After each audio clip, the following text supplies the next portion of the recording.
Hello guys, നമ്മുടെ പുതിയ വീഡിയോയിലേക്ക് എല്ലാവർക്കും സ്വാഗതം ഗൈസ്. അപ്പോൾ ഇന്നത്തെ പരിപാടി എന്താണെന്ന് വെച്ചാൽ നമ്മുടെ കൂട്ടുകാരൻ്റെ NS നമ്മൾ കുറച്ച് വർക്ക് ചെയ്യാൻ വേണ്ടി പോവാണ്. നമ്മളൊരു FC-ൻ്റെ വൈസറും പിന്നെ നമ്മുടെ ഡ്യൂക്കിൻ്റെ ഇൻഡിക്കേറ്ററും സെറ്റ് ചെയ്യാൻ വേണ്ടി പോവാണ് കേട്ടോ. അപ്പോൾ നമുക്ക് എന്തെങ്കിലും നേരെ ഇനി വർക്ക്ഷോപ്പിൽ പോയിട്ട് കാണാം.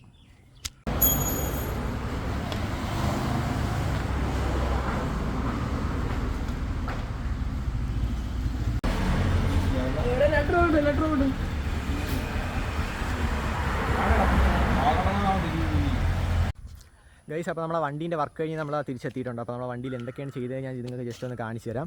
അപ്പോൾ ഫസ്റ്റ് നമ്മൾ FC-ൻ്റെ വൈസർ എടുത്തിട്ടുണ്ട്. FC-ൻ്റെ വൈസർ എടുത്തിട്ടുണ്ട്. പിന്നെ നമ്മുടെ ഡ്യൂക്കിൻ്റെ ഇൻഡിക്കേറ്ററും സെറ്റ് ചെയ്തെടുത്തിട്ടുണ്ട്. അപ്പോൾ ഇത്രയും വെച്ചപ്പോൾ തന്നെ നമ്മുടെ വണ്ടി അത്യാവശ്യം ലുക്കായിട്ടുണ്ട് കേട്ടോ. അപ്പോൾ ഇനി അടുത്ത് നമ്മളെ വണ്ടി ചെയ്യാൻ പോകണമെന്ന് വെച്ചാൽ നമ്മുടെ ഡ്യൂക്കിൻ്റെ മഡ് ഗാർഡും സെറ്റ് ചെയ്യാനുണ്ട്. പിന്നെ നമ്മുടെ RC-ൻ്റെ അണ്ടർവെല്ലിയാണ് സെറ്റ് ചെയ്യാനുള്ളത്. അപ്പോൾ അതും കൂടെ വരും ദിവസങ്ങളിൽ നമ്മൾ എന്തായാലും സെറ്റ് ചെയ്യുന്നതായിരിക്കും. പിന്നെ നമ്മൾ ടെയിൽ ടൈഡിയും കൂടെ ജസ്റ്റ് ഒന്ന് കട്ട് ചെയ്ത് നമ്മുടെ 46-ൻ്റെ ടെയിൽ ടൈഡി സെറ്റ് ചെയ്തിട്ടുണ്ട് ഗൈസ്. അപ്പോൾ ഇത്രയും ചെയ്തപ്പോൾ തന്നെ നമ്മളെ വണ്ടി അത്യാവശ്യം നൈസ് ലുക്കായിട്ടുണ്ട് കേട്ടോ. അപ്പോൾ ഇതായിരുന്നു നമ്മളെ ഇന്നത്തെ വീഡിയോ. അപ്പോൾ അടുത്ത വീഡിയോ കണ്ടുകിട്ടുന്നത് വരെ എല്ലാവർക്കും ബൈ.